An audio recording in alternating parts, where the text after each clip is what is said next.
aqui presencialmente, depois de 2 anos fazendo esse evento no formato remoto, né? Para a gente começar essa sessão, essa programação especial, né?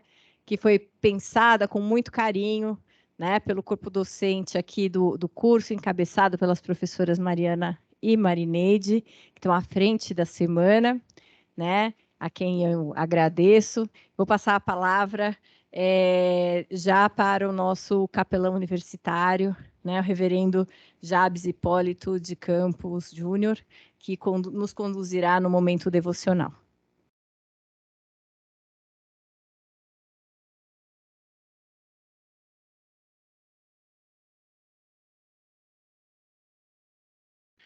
Boa noite a todos e todas. Boa noite a todos e todas. Boa noite. Tudo bem. Nós que estamos aqui desde as 7 horas da manhã, não é? Então eu quero ser breve na minha meditação desta hora e conversar com vocês rapidamente sobre um texto do Evangelho, segundo Mateus, capítulo 25. Neste texto, o Senhor Jesus conta uma das parábolas que ele chama, e que nós chamamos na teologia de parábolas do reino. Nesta parábola, acontece algo bastante específico. Diz lá o Senhor Jesus Cristo: o reino será como um homem que, ausentando-se do país, chamou os seus servos e lhes confiou os seus bens. A um destes deu 5 talentos, a outro 2 e a outro 1, segundo a própria capacidade de cada um deles, e então partiu. O que recebera 5 talentos saiu imediatamente a negociar e ganhou outros 5. Do mesmo modo que recebera 2, ganhou outros 2.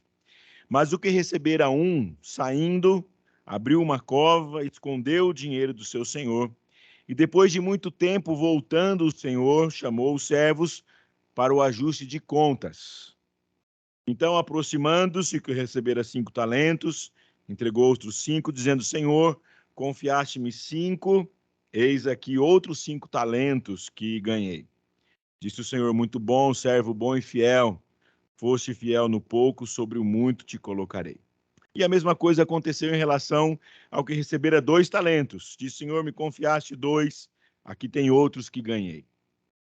Então o Senhor também respondeu a esse: servo bom e fiel, foste fiel no pouco, sobre o muito te estabelecerei. Chegando por fim o último, que receberá 1 talento, disse: Senhor, sabendo que és homem severo, que ceifas onde não semeastes, e ajuntas onde não espalhaste, receoso, escondi na terra o teu talento, toma de volta, tens aqui o que é teu.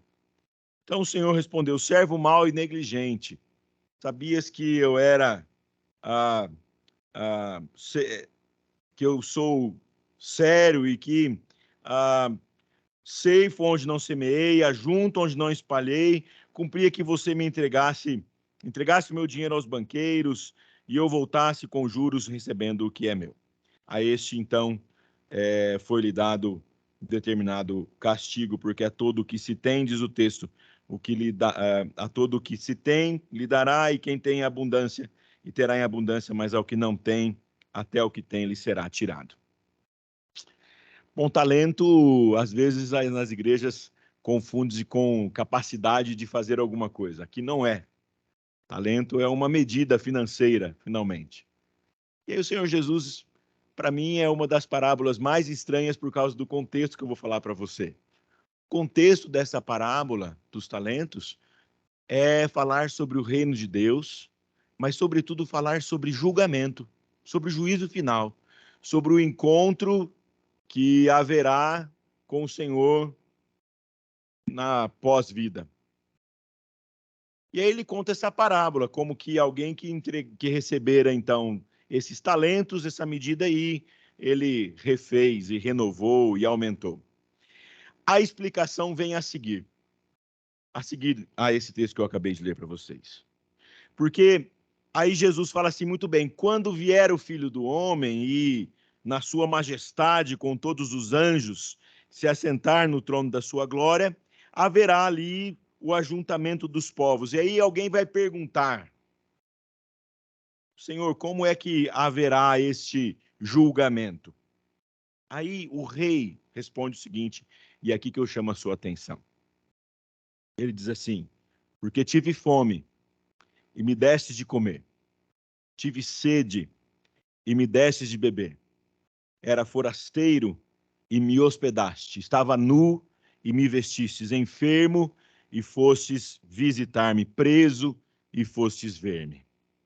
Então, esses vão perguntar ao Senhor: mas Senhor, quando foi que te vimos com fome, te demos de comer, com sede, te demos de beber?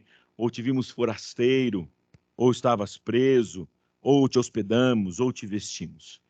E aí então o rei responde: todas as vezes que vocês fizeram ou que fizestes a um dos meus pequeninos, a mim o fizeste. Unindo, portanto, a parábola dos talentos à resposta dada pelo próprio Senhor, significa o seguinte: vocês estão recebendo a oportunidade aqui agora de receber os seus talentos. Se 5, se 2 ou se 1, não importa. O que importa é o que você vai fazer com este talento que você está recebendo. E o que você vai fazer para gerar, a partir dele, exatamente os dividendos que serão contados. E aí aqui eu trago uma palavra de humanização a vocês. O Mackenzie pensa no cuidado para com o próximo, com aqueles que sofrem, com aqueles que precisam, com aqueles que necessitam. E nós, vocês, são chamados para colocar esses talentos em favor daqueles que estão carentes e que podem ser ajudados por nós. A semana de estudos organizacionais tem como tema desafios do administrador do século XXI, pensando exatamente na inovação social, em tecnologias e em incertezas do mundo, que aí hoje eu aprendi com vocês aqui, nessa semana passada, do mundo BANI, de um mundo frágil, um mundo de ansiedades, um mundo não linear e um mundo, por muitas vezes, incompreensível. Pois é, o que é que nós, portanto, vamos fazer com os talentos que o Senhor Deus está colocando em nossas mãos, para transformar esse mundo cheio de incertezas num mundo bom, agradável, justo para se viver.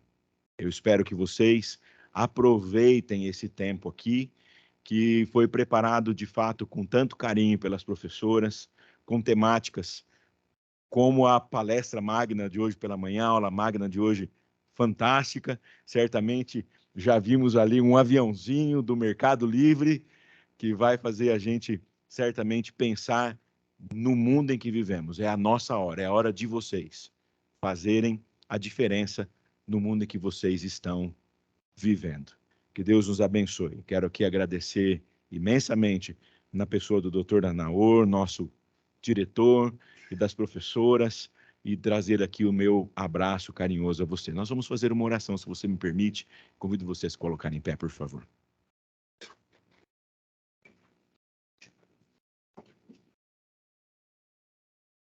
Senhor nosso Deus e Pai, como instituição, agradecemos ao Senhor por este espaço, por este local de reuniões, mas, sobretudo, ó Deus, como pessoas, desejamos, Pai bendito, que este tempo seja um tempo de reflexão, de crescimento acadêmico, mas, sobretudo, ó Deus, de preparo para enfrentar a vida e as incertezas e lutas e adversidades da vida que o Senhor nos permite aqui viver.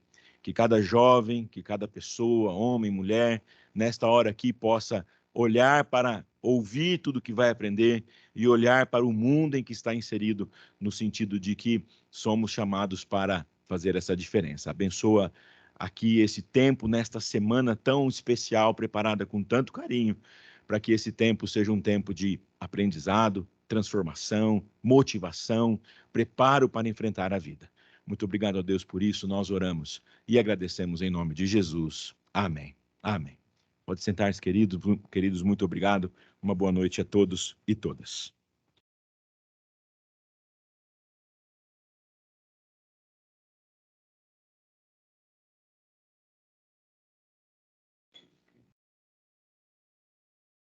Para dar continuidade à nossa primeira noite, eu gostaria de chamar aqui à frente o nosso diretor do Centro de Ciências e Tecnologia, aqui da Universidade, em Campinas, nosso centro, CCT, professor doutor Anaor Donizete Carneiro da Silva, para sua saudação.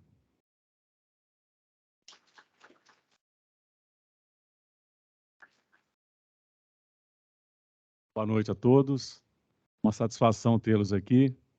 Eu quero aqui aproveitar, em nome da professora Leila, cumprimentar a todos os nossos professores e demais coordenadores de curso, e também, em nome do nosso reverendo aqui, Jabes, cumprimentar a todos vocês, nossos alunos, funcionários, colegas de trabalho, em particular, o nosso palestrante, o Kina, que vai nos brindar aqui com a excelente palestra acerca dos temas aqui aventados. Para nós é uma satisfação, uma alegria enorme tê-los aqui novamente. Após 2 anos de eventos online, nos causa muita alegria, muita satisfação ter agora, novamente, o retorno ao formato presencial.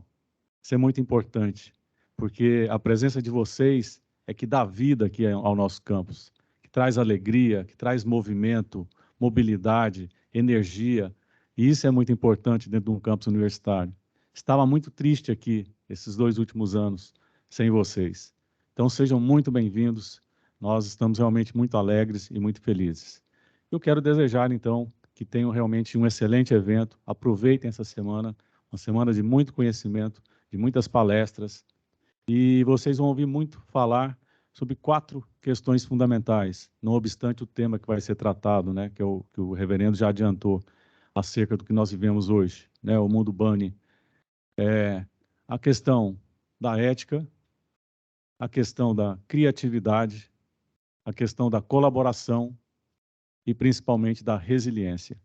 Então, são 4 questões que eu acredito que serão abordadas aqui e vocês terão a oportunidade de avaliar como isso pode ser utilizado em favor do conhecimento de vocês e para o crescimento de vocês, para que vocês possam, sim, tornar esses multiplicadores de talentos que estão sendo plantados agora na vida de vocês, através de todo o trabalho da universidade, do ponto de vista acadêmico, e também do próprio trabalho que é desenvolvido no seio do lar de vocês, através dos seus pais e seus principais responsáveis. É um processo de crescimento, de formação, e que vocês, certamente, ao sair daqui, eu tenho certeza absoluta que vão sair melhores do que entraram. E, certamente, farão diferença na vida das pessoas, nas empresas em que vocês estiverem atuando e em que estiverem interagindo. Então, para nós, novamente, agradeço a presença de todos e desejo uma semana profícua, de muito conhecimento, de muita alegria e realização. Obrigado.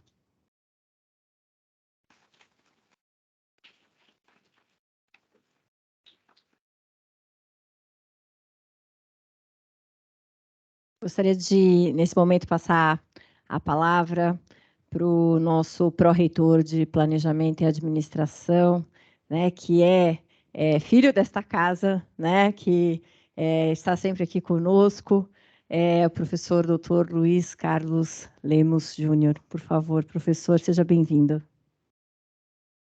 Muito obrigado, professora Leila. Eu quero, primeiramente, na pessoa do professor Anaor, cumprimentar a todos os colegas coordenadores dessa unidade, também cumprimentar os colegas professores.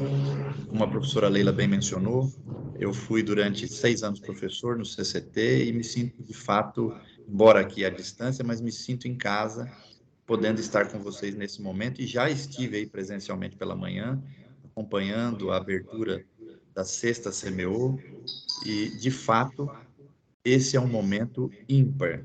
e que deve ser celebrado. Mas antes, também quero entregar aos nossos estudantes que estão aí presentes um afetuoso abraço do magnífico reitor, professor Dr. Marco Túlio de Castro Vasconcelos, a quem eu represento aqui neste momento. Eu queria começar dizendo que o mundo BANI, ou o termo BANI, ele é um acrônimo. E já foi mencionado aí o significado de cada uma das letras. Mas quando nós olhamos para esse acrônimo, é inevitável que nós tracemos uma relação direta com a pós-modernidade. Para mim, especialmente, é uma tradução simplificada da pós-modernidade. E quando nós pensamos na pós-modernidade, um dos elementos que se faz presente, especialmente agora, depois de 2 anos de pandemia, é o chamado distanciamento digital. E aqui eu quero me associar ao reverendo Jabes, né, na meditação que ele acabou de ministrar, para dizer que este é um dos muitos problemas que a modernidade, ou melhor, que a pós-modernidade trará a cada um de vocês no momento em que se tornarem efetivamente gestores das empresas onde irão trabalhar. Esse distanciamento digital, ele cria um distanciamento do ponto de vista dos relacionamentos humanos. E é uma questão que a gente não pode perder de vista. O professor Cleverson, que teve a oportunidade, meu colega pró-reitor, de falar pela manhã, citou o livro de Vincent Degoulejat, onde gestão é tratada como doença social, né? Já com um olhar para a modernidade. Na pós-modernidade, essa situação se agrava. E como instituição, o Mackenzie tem essa preocupação, como bem mencionou o reverendo Jabes, de formar os administradores e administradoras que por aqui passarão com uma visão humanitária. Como é que nós vamos enfrentar todas essas questões que estão postas na sigla, no acrônimo, mais a questão do distanciamento digital, promovendo os relacionamentos humanos. Porque a tendência, quando a gente olha para toda a estruturação que está posta na pós-modernidade, é de que haverá um esgarçamento dessas relações, não só do ponto de vista organizacional, mas do ponto de vista social. E do ponto de vista organizacional, nós temos responsabilidades como gestores, como professores, como pesquisadores do tema, para que possamos contribuir de forma a que as empresas possam cada vez mais evoluir nesse tempo, sem perder de vista a questão humanitária. Então, acho que o grande recado dessa noite para cada um de vocês é a pós-modernidade chegou, e com ela nós temos novos problemas, novos paradigmas para serem vencidos. Mas, neste momento, tudo que ela tem a oferecer são perguntas. Somos nós, professores, vocês, como futuros administradores, que juntos precisaremos encontrar respostas à altura do desafio que está posto. Então, esta sexta semana, a palestra dessa noite e todas as outras que seguirão, elas têm o condão de fazer com que vocês possam experimentar um pouco daquilo que está acontecendo no mercado, no mundo profissional, em termos das teorias que foram apresentadas em sala de aula. É um momento onde a teoria se encontra com a prática e que vocês são desafiados, né, pela formulação de novas questões a desenvolver habilidades e, por que não dizer, agora, no espírito do que colocou o reverendo Jabes, mas novos talentos, mas talentos do ponto de vista da capacidade e não da medida financeira. Então, eu quero parabenizar os organizadores, a professora Leila em especial como coordenadora do curso, a professora Marineide, tão zelosa com todos os detalhes desse evento, ao professor Anaor como diretor, e desejar a vocês que tenham uma excelente palestra, uma excelente noite, uma excelente semana de estudos organizacionais. Muito obrigado.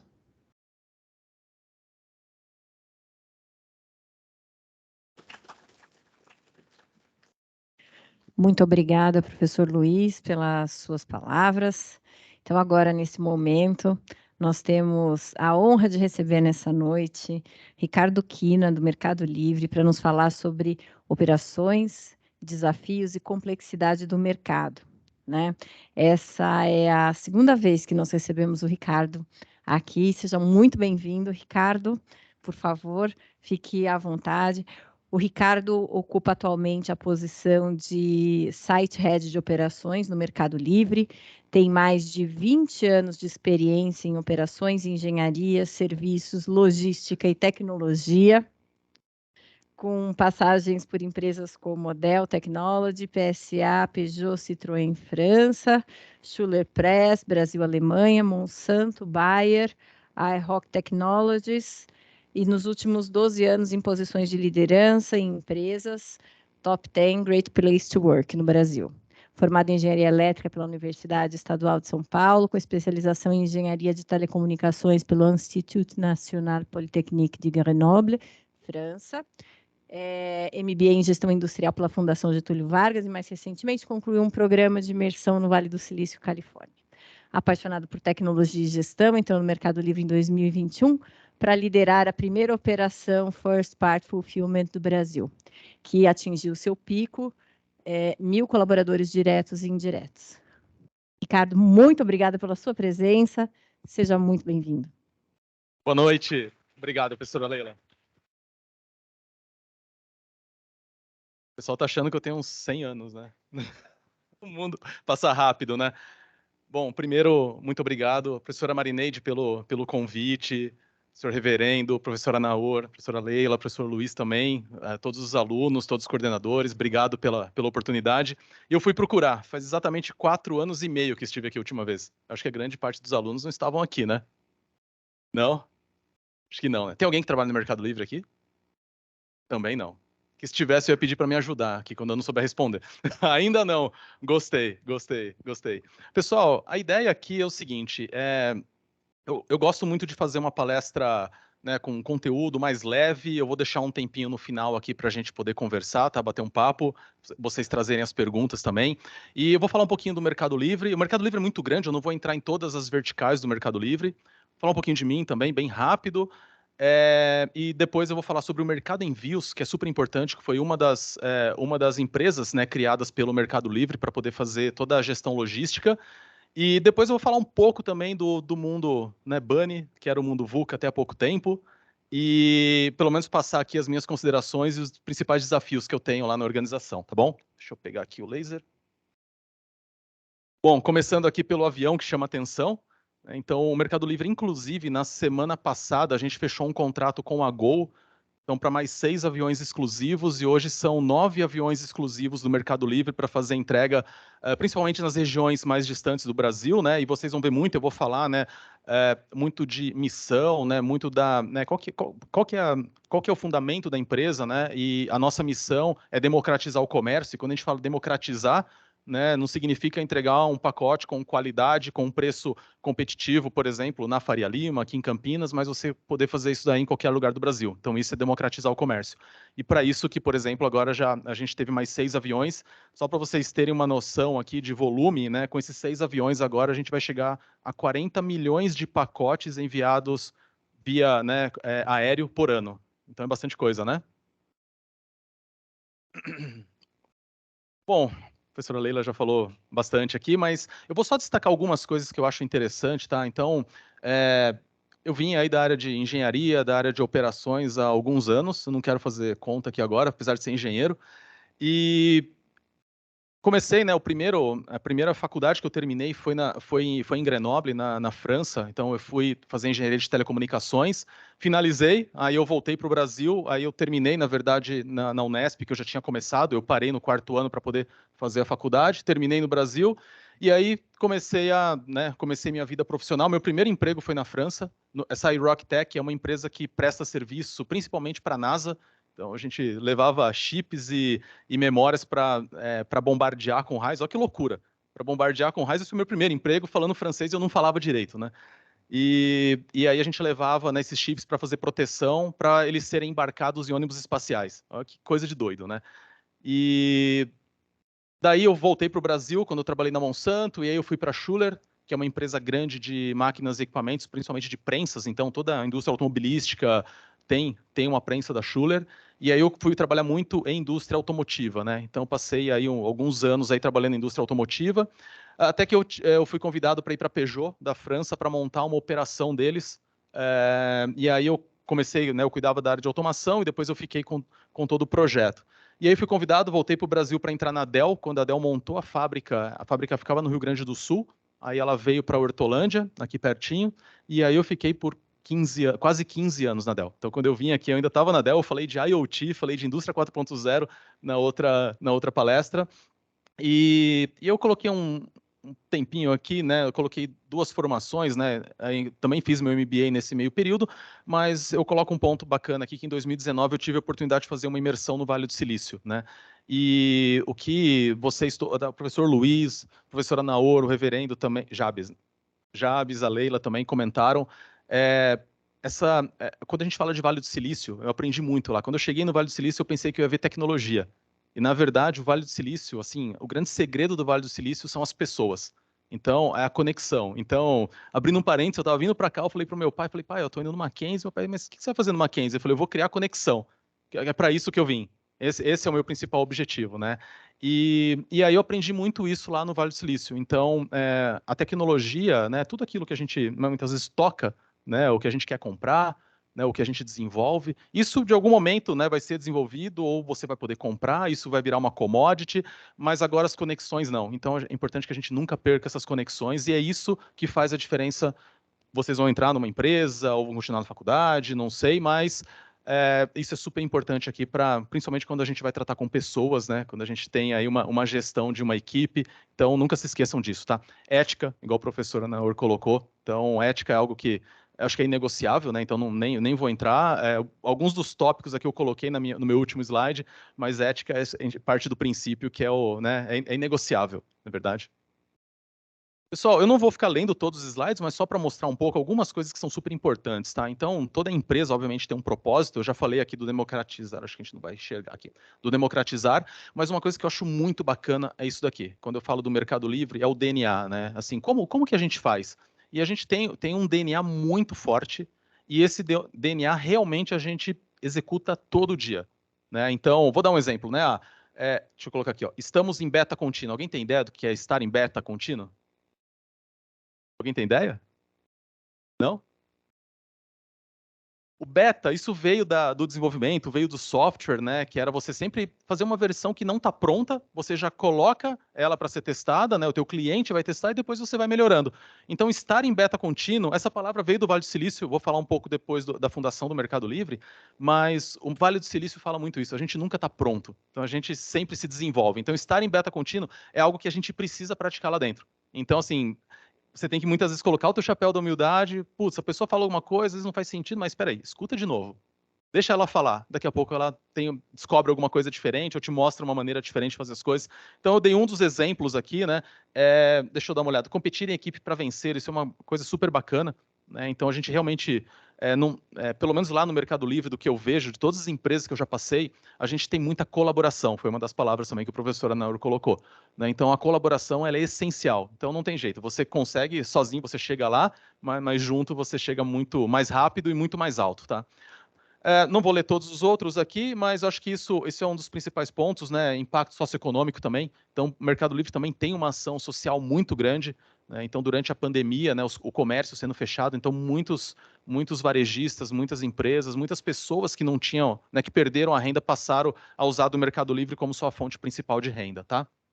Aqui eu vou passar um vídeo, então eu vou colocar 2 vídeos. Esse é o primeiro. Ele vai falar bem rápido aqui, um vídeo de 1 minuto e pouquinho, mostrando um pouco do Mercado Livre aqui, da história, tá bom?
Bastante coisa, né? O Mercado Livre é uma empresa jovem, né? E os dois fundadores, que é o Marcos Galperin, ele é argentino, né? Ele mora no Uruguai, ele não mora na Argentina, mas ele conheceu o Stélio fazendo o MBA em Stanford, e lá eles decidiram fundar aqui na América Latina uma empresa muito parecida com o eBay. Então essa foi a ideia. E isso foi, né, em 1999, olha só o tamanho do Mercado Livre que é hoje, né? Passar aqui rapidinho, como eu falei, eu não vou entrar em detalhe em cada um deles, né? Mas o Mercado Livre a gente conhece, a gente chama de dois mundos, né? O mundo amarelo, que é o mundo do e-commerce, daquele que a gente conhece quando faz a compra, e o mercado pago, que é a fintech. E dentro do Mercado Livre, né? Nós temos aqui algumas verticais, né? E aqui eu vou entrar um pouco mais de detalhes hoje, que é o Mercado Envios, né? Que é a rede logística, tá bom? Então são 18 países, são quase 30 mil colaboradores. Nós temos metade disso no Brasil. Hoje o Brasil representa 56% da receita do Mercado Livre na América Latina. Então, mercado super representativo, tá? Então, Brasil, depois México, depois Argentina. Isso aqui já passaram lá, mas dá para ter uma ideia aqui, né, do 32 compras por segundo, isso na América Latina, né, a quantidade de produtos anunciados são 230 milhões, visitas ao site, mais de 500 visitas por segundo ao site, então uma estrutura super grande, tá? Uma coisa interessante do Mercado Livre, toda a área de TI, todos os sistemas são do Mercado Livre. Então, por exemplo, na operação, todo o sistema que gerencia a operação é tudo feito pelo Mercado Livre. Então, são quase, dos 30 mil colaboradores, são quase 5 mil de TI. Bom, aqui só mostrando um pouco, obviamente que a pandemia, né, ela foi um dos catalisadores aqui para esse crescimento, mas dá para mostrar um pouco aqui o crescimento, isso em milhões de pacotes. Então, por exemplo, ano passado, na América Latina, o Mercado Livre expediu, né, entregou 1 bilhão de pacotes, gerando aí os 28 bilhões de dólares aí em um ano, tá? E esse daqui é um crescimento, né? Quando a gente pega o último quarter de 2021, comparado com o último quarter, o último trimestre de 2020, teve esse aumento aqui de 25%. Tá? Agora entrando no mercado envios. Aqui está um pouco pequeno, mas essa pesquisa aqui ela foi feita em 2017, tá? E essa pesquisa ela foi feita globalmente, mostrando um pouco, tentando entender o perfil do consumidor, né? E um único ponto que está escrito aqui embaixo, né? Um dos itens que os consumidores queriam, né, é que as entregas fossem feitas de uma maneira mais rápida, tá? Essa mesma pesquisa foi feita aqui no Brasil, né? Isso foi em 2019, para o Dia dos Pais de 2019. E aí, aqui olhando mais o Brasil, né? E aí, da mesma maneira, né, aparece aqui, por exemplo, a 35% das pessoas, né? O pessoal perguntou o seguinte: o que faz você comprar, por exemplo, ou numa loja ou online, né? Então, naquela época, lá em 2019, 42% preferia shopping e somente 21% fariam as compras do Dia dos Pais pela internet. Né? E desses daqui da internet perguntaram para ele o que motiva, né?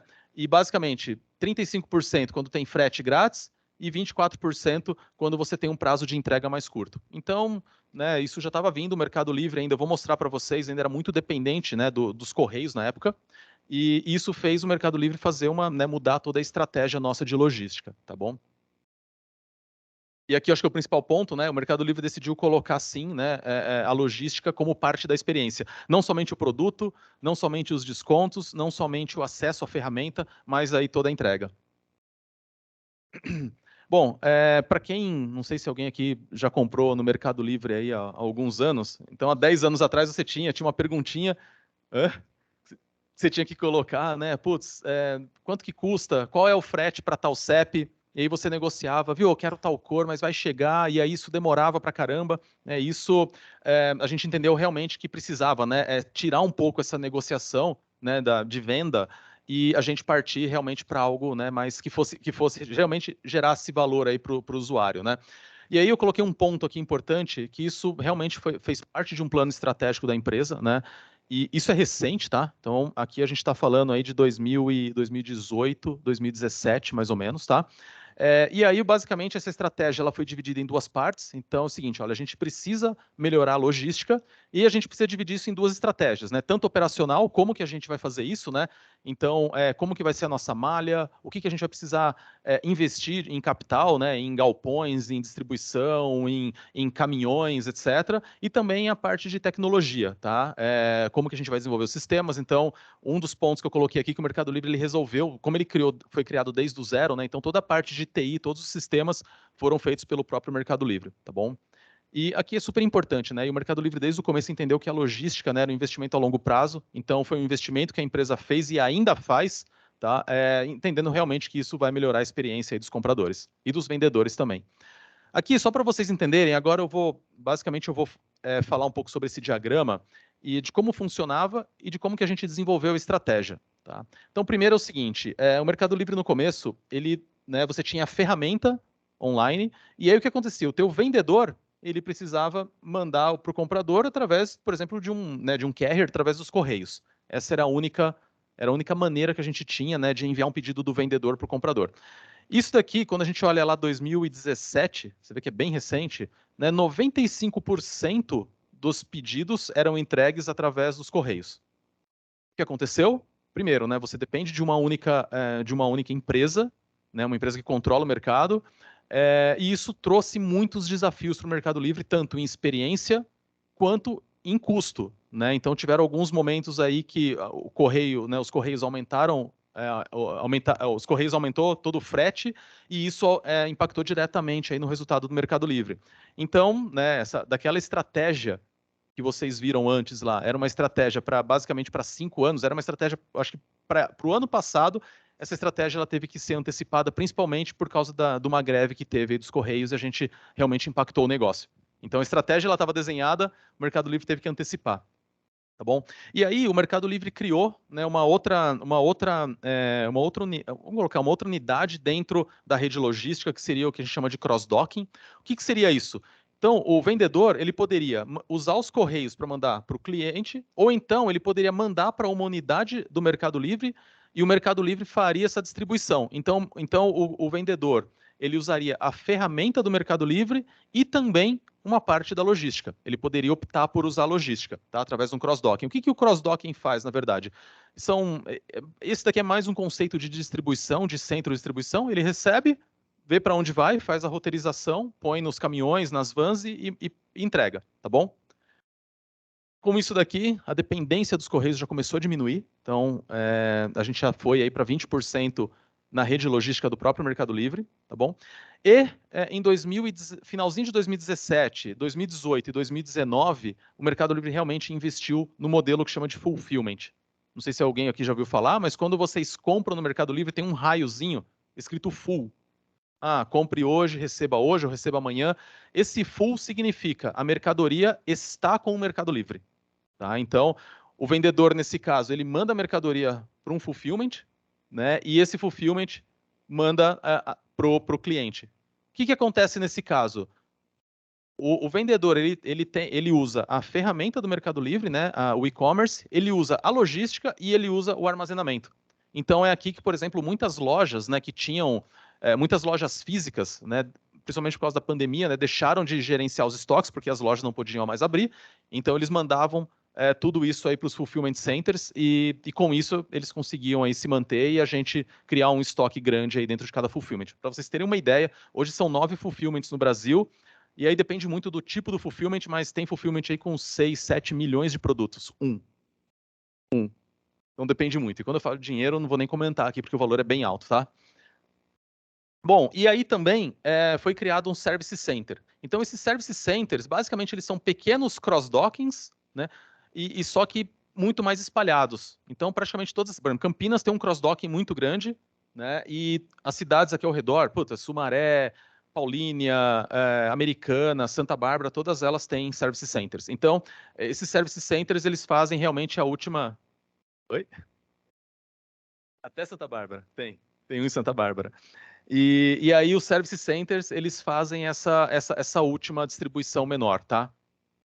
Legal? E aqui mostrando um pouco, né, a malha. Então, quando a gente falou de fulfillment, o primeiro fulfillment, ele foi criado em Louveira, aqui perto da Unilever aqui. O segundo foi em Cajamar, isso em 2019. Esse daqui é o tamanho do Fulfillment Center de Cajamar, são 157 mil metros quadrados. Não tem ideia o tamanho, tá? E eu vou soltar agora um vídeo. Esse vídeo, ele vai mostrar um pouco como funciona um Fulfillment Center por dentro, tá? E ele foi pego algumas tomadas, tanto da Argentina quanto do Brasil. Então tem uma parte que vocês vão ver aqui falando em espanhol, com a legenda embaixo, e outra parte aqui falando em português, tá bom?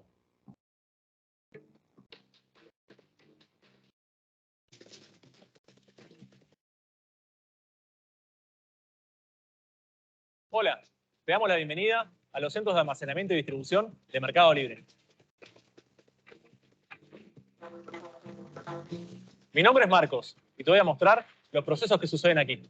Desde que recibimos el producto y lo almacenamos hasta que lo compras y preparamos el paquete que llegará a tus manos. Lo haremos recorriendo los centros de almacenamiento y distribución de Argentina, Brasil y México. Trabajamos día a día para brindar la mejor experiencia y que tus compras lleguen lo más rápido posible. Vamos a empezar nuestro recorrido en Buenos Aires, Argentina. El código interno con el que identificamos este site es ARBA01. La primera sílaba indica el país, la segunda, la ciudad o el estado, y el número, el orden de apertura. Tiene una superficie de 65.000 metros cuadrados, que para que dimensionen, equivale a 9 canchas de fútbol. Este recorrido se divide en dos grandes etapas, que llamamos inbound y outbound. El proceso de inbound comienza aquí, con la etapa de receiving. Los camiones y camionetas traen los productos de los vendedores que vamos a almacenar y que luego estarán disponibles en la plataforma de Mercado Libre para que los puedas adquirir. Luego de la descarga comienza el proceso de staging, donde a través de una inspección visual de calidad nos ocupamos de verificar que llegaron los productos en perfectas condiciones. Además, validamos que lo que recibimos es lo que el vendedor nos indicó que enviaría.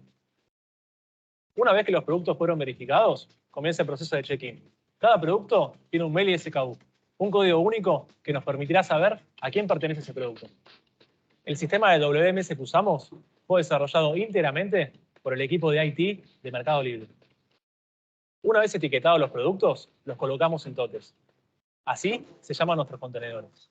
En los totes colocamos los productos que luego serán almacenados en las estanterías.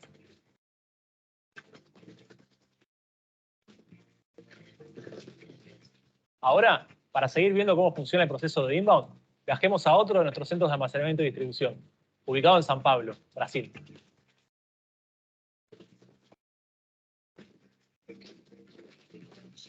Muito obrigada, Marcos. Eu sou a Suelen e eu me encontro em BRSP02, São Paulo, Brasil. Me sigam ao setor de armazenamento para que a gente possa continuar com a próxima etapa do processo, que é o Put Away. Como vocês já podem ver, esse lugar é muito grande e tem uma capacidade de armazenagem de até 12 milhões de produtos. Nós temos ruas e corredores identificados para que a gente consiga se orientar mais facilmente.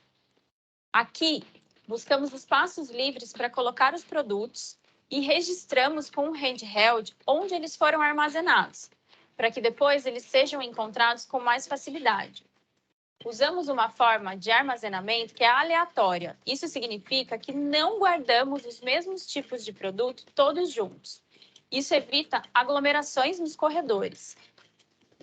Este espaço é reservado especialmente para guardar os produtos volumosos. A partir do momento em que o produto é armazenado e notificado no sistema, já fica ativa a publicação no Mercado Livre, terminando assim o processo de inbound. Por isso, buscamos maior agilidade e eficiência na nossa operação para que o produto fique disponível para venda o mais rápido possível. A partir do momento que você realiza uma compra, começa então a etapa de outbound. Em nosso handheld, recebemos ondas com diferentes solicitações. Essas ondas usam algoritmos de otimização para tornar o percurso mais curto possível. Cada pedido é uma compra e indicará os produtos que devemos procurar e armazenar nos totes. Chamamos esse processo de picking. Em continuação, os totes são colocados nas esteiras e então levados para a estação de packing. Para saber como eles vão parar na caixa que chega na sua casa, mudamos para a Cidade do México.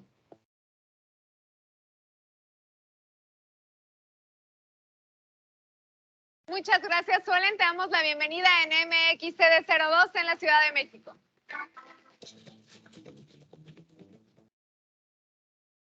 Tenemos compras que son de un único producto y las llamamos órdenes mono y van en el tote de color azul. Y tenemos órdenes de más de un producto que las llamamos órdenes múltiples y las contenemos en totes de color amarillo. Almacenamos todo tipo de productos, incluso productos de supermercado, los cuales almacenamos en una zona dividida por categorías para asegurar las buenas prácticas de almacenamiento según las regulaciones sanitarias correspondientes. En función del tamaño del producto, para cada paquete el sistema sugerirá el empaque ideal para garantizar la máxima eficiencia. El empaque está listo y armado para su distribución. Volvamos con Brasil para ver cómo canalizamos con la tecnología las compras para que sean distribuídas rápidamente. Muito obrigado, Denise. Meu nome é Marcelo Migueles e me encontro em São Paulo, Brasil. Sigo meu setor de despacho para continuar com a seguinte etapa do processo: shipping. Uma vez montada e etiquetada a caixa, ela é classificada para distribuição, começando pelo processo de triagem, onde a direcionaremos para a rota correta.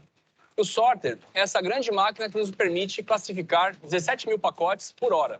Os pacotes caem nas lâminas que separam nas diferentes rotas. Depois de paletizadas, as caixas ficam prontas para serem recolhidas pelos transportadores, encerrando o processo de expedição. Também utilizamos gaylords, que são estruturas em gaiolas que nos ajudam a agrupar embalagens, obtendo eficiência e segurança no envio de embalagens pequenas e médias.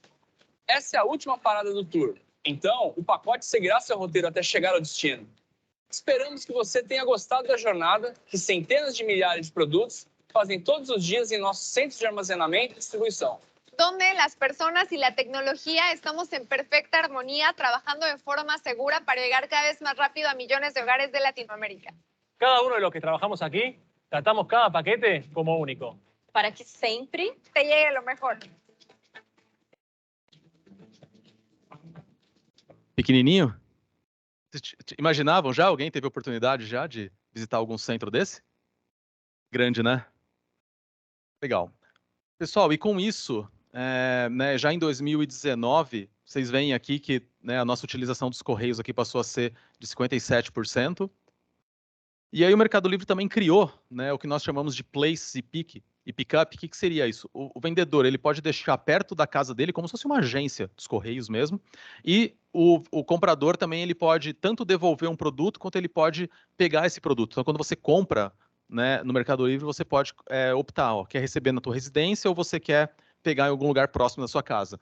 Então, com isso, a gente aumentou, né, a malha logística, e também existe o Flex em São Paulo, que é principalmente aqui para entregas no mesmo dia, né? E, inclusive, agora o Mercado Livre está entrando em congelados e hortifruti também. Então já vai começar. Tá joia? Já começou, na verdade, com o Mambo, e a gente abre uma operação agora no começo do próximo ano só para trabalhar com hortifruti congelado.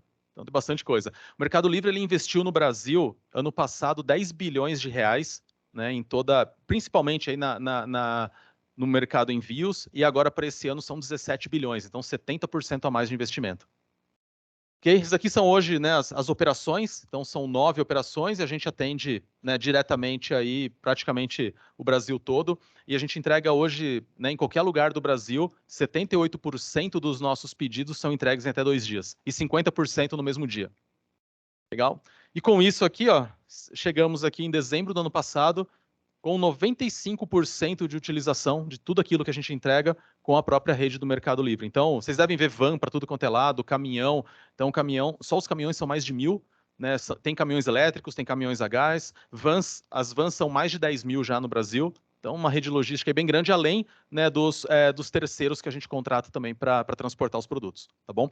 E além disso, né, hoje, por exemplo, qualquer pessoa que queira entregar pelo Mercado Livre, né, ela entra ela se cadastra e ela pega, por exemplo, né, só voltar aqui, ela pode pegar nesses picapes, né, e ela fazer a entrega. Então, qualquer pessoa, aí tem algumas regras, né, pessoa jurídica, etc. A pessoa precisa ter um carro, tal modelo, assim, um carro de tal ano, tem algumas regras lá, mas qualquer um pode né, gerar dinheiro aí e passar a entregar produto. Então, tem muita gente, por exemplo, do Uber, do 99, etc., desses aplicativos aí de transporte que passaram a fazer essa entrega, né, como complemento da renda deles, tá bom?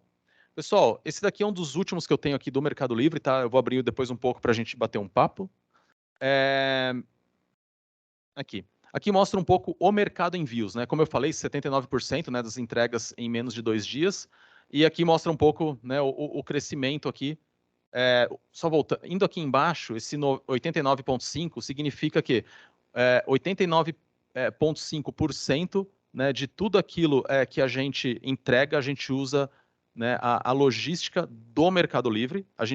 Eu tenho lá 5% dos Correios, né? Tem mais 5% aqui que são dos terceiros, né, de outros parceiros que nos ajudam aí com a logística, tá bom? Eu vou colocar um último aqui. Sobre o Mercado Livre, alguém tem alguma dúvida? Depois eu abro aqui. Não? Depois eu abro para vocês perguntarem, tá bom? Aqui eu coloquei um pouco, né? Eu trouxe o tema, vocês já falaram, não vou ficar lendo o tema aqui, mas o VUCA já é algo bem antigo aí, né? Ele veio desde a Guerra Fria, se eu não me engano. E o que a gente vê, né? Principalmente aqui. Tem vários estudos, né? Eu não sou um especialista, então o que eu vou falar aqui é o que eu aprendi um pouco na prática, né? Uma coisa que nos ajuda muito, né? É a gente ter, não sei se vocês já ouviram falar nesses dois conceitos, né? De você ter uma mente mais aberta, um growth mindset, ao invés de uma mente mais fechada, mas isso é super importante. Então é algo que a gente vem falando bastante para as pessoas. No Vale do Silício, eles usam muito isso. Então eles usam muito. Eu vou dar um exemplo para vocês, tá? O primeiro dia que eu cheguei lá, uma das pessoas que estava nos acompanhando, que chama Maurício Benvenuti, ele foi um dos fundadores da XP, e ele estava, né, guiando a gente por lá. Ele colocou um cubo mágico. Né? Alguém aqui sabe montar um cubo mágico? Eu também sei montar, depois eu aprendi, mas eu não sabia. Vocês montam rápido? O que é mais ou menos? 1 minuto? Putz, grilo, monta rápido pra caramba. Isso é bom. Mas era um barato. Ele chegou e ele colocou um cubo mágico lá. E ele fez essa pergunta, né? Eram 17 pessoas que estávamos lá. E aí ele fez essa pergunta, pessoal, quem é que monta um cubo mágico, né? Aí tinha um que falou, putz, eu já não lembro mais, eu talvez consiga montar uma face dele, né? E aí ele deu 5 minutos. Aí ele conseguiu montar uma face, mas não conseguiu montar o resto. Aí ele falou, pessoal, se eu entregar esse cubo para uma pessoa que nunca montou um cubo mágico aqui no Vale do Silício, em menos de 2 minutos eles montam sem nunca ter pego um cubo mágico na vida. Pessoal, aí ele perguntou, pessoal, o que vocês precisam para montar em 2 minutos? O que vocês imaginam? Google? YouTube? O que vocês acham? Mais alguma coisa? Não? Alguma coisa diferente ou não? Oi? Boa. Precisa de uma chave de fenda. Foi isso que ele fez. Ele colocou uma chave de fenda, desmontou e montou em menos de 2 minutos. Foi isso. Ele falou, quem disse que você não precisa... Como você chama? A Bianca. Boa, Bianca. É isso daí mesmo. Então, essa é uma maneira, né, de você enxergar né, enxergar o teu problema de uma maneira diferente. Mas é isso mesmo. Eles desmontaram, rapidinho. Quem disse que não podia desmontar? E outro ponto que eu ia colocar aqui é o seguinte. Opa. Aqui sim. Alguns pontos que a gente vê bastante, né, nesse mundo, né, esse mundo bunny, esse mundo, né, que era VUCA. O VUCA não foi mais suficiente para descrever todas as dificuldades, né? E aí colocaram o termo bunny, mas é o que a gente vê bastante lá, insegurança das pessoas, passividade. Então as pessoas começam a ficar com medo, né? Elas começam a deixarem de ser proativas. Reclamação, isso é uma coisa que a gente vê muito. Então, assim, uma das coisas das pessoas que chegam, que começam a ter, sabe, um caminho mais exitoso na empresa é você não reclamar. Então, deixa de reclamar e vai agir. Essa é uma das diferenças. Então, quando você começou a reclamar demais, espera, que eu acho que quem está errado é você. Então, é super importante, tá? Evitar a reclamação. E assim, né, o professor aqui já tinham conversado sobre resiliência. Isso daqui é super importante. A gente usa muito esse tema lá. O que é não criar monstro? Às vezes o problema é simples, e aí a pessoa começa a falar e começa a amplificar o problema, e às vezes não é um problema tão grande, sabe? É mais de você usar uma comunicação, usar uma empatia, então você entender a outra pessoa, né? E muitas vezes você não precisa criar esse monstro. Então as pessoas têm essa, sabe, como é tudo tão difícil, tão incerto, né? As pessoas têm essa tendência de criar essas, sabe, amplificar esses problemas, tá bom? Adaptabilidade, e aqui eu vou colocar um que é gerar confiança, tá? Até coloquei um asterisco aqui. Aqui eu trago um negócio bacana que eu aprendi também. A confiança ela é a base, né, para todo relacionamento, correto? E aí eu aprendi, né, como um engenheiro aí, mas eu aprendi fora, que a confiança tem 3 fatores para você trabalhar, tá? A primeira, então imagina o numerador lá em cima, tá? A primeira é a credibilidade. Então é o seguinte, puta, se você vai entregar, se você falou que vai entregar, entrega. Se você, por um acaso, deu algum problema, avisa. Mas não deixa de perder credibilidade. Então esse é um primeiro fator que gera confiança, tá? Por que eu estou falando isso? Vocês vão ter, né, mais para frente, vão ter equipes, etc. E isso vai ser super importante, né? Quando a gente fala, precisa aprender a delegar, a gente precisa aprender a confiar. Então, a credibilidade é super importante. Você entrega para quem você confia, né? O segundo é o que nós chamamos de intimidade. Mas o que é essa intimidade? A intimidade não é ficar chamando para ir para o churrasco, não é só isso que cria intimidade, mas sim você conhecer um pouco mais da pessoa, você criar essa conexão que a gente está fazendo aqui hoje. É isso é intimidade. E ela é dividida, né? Então, todos esses 2 fatores, eles aumentam a confiança, e tem um fator que detona a confiança, que é o egoísmo. Então, qualquer né, ação egoísta, você derruba a confiança. Então, assim, não se esqueçam disso, é super importante, tá? Só para vocês saberem, isso não é meu, né? Isso foi ensinado na Universidade de Berkeley, então eles ensinam isso na primeira aula de gestão lá. Então, é super bacana. Essa fórmula simples, tá? De 3 fatores aí para vocês, né, gerem confiança, isso é super importante, tá bom? Pessoal, eu queria agora abrir para a gente bater papo, tá? Que eu acho que é o mais importante aqui, a gente gerar essa conexão, tá joia? Queria perguntas, alguém? Como que eu tô no tempo? Que eu nem... Tá super tranquilo, né? Eu queria abrir aqui para perguntas. E aí, turma? Senão vocês vão dormir aqui. Alguém? Alguma coisa? Pode ser de carreira, pode ser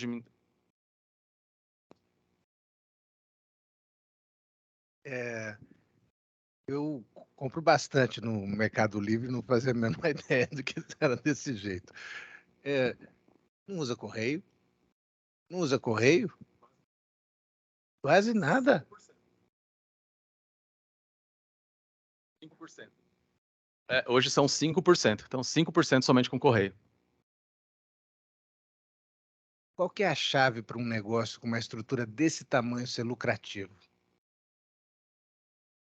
Bom, o primeiro, acho que é super importante, é a missão. Então, e a logística, né?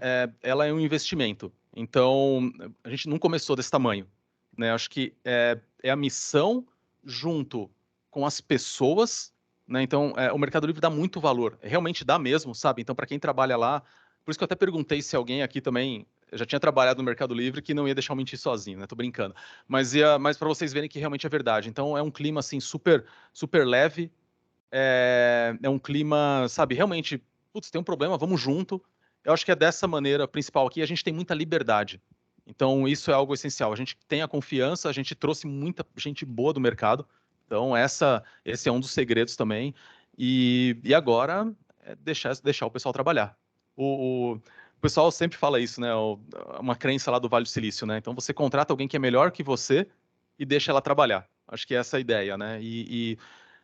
Tem vários fatores, mas é muito dinheiro, é muito investimento. Então, vocês veem, né? Agora, ano passado e esse ano, esses 2 anos são 27 bilhões de reais no Brasil, né?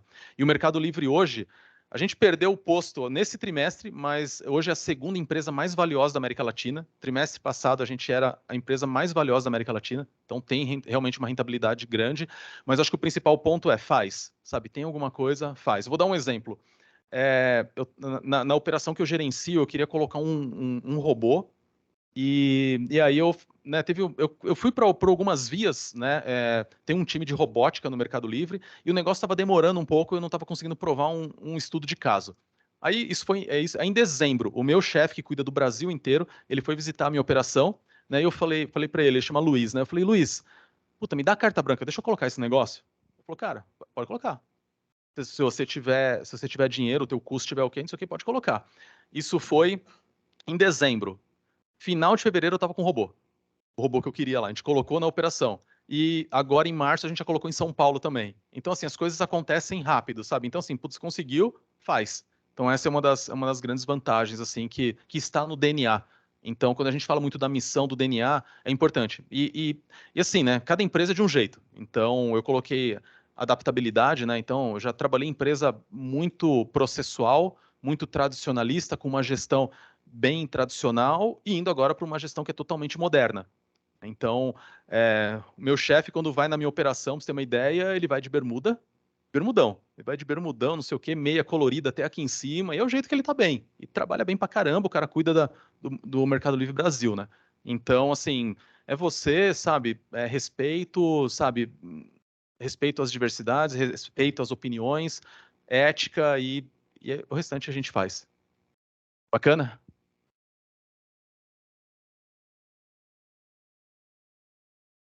Vai lá, boa. Quem quer? Eu vou dividir com você, pra você não caminhar tanto, velho.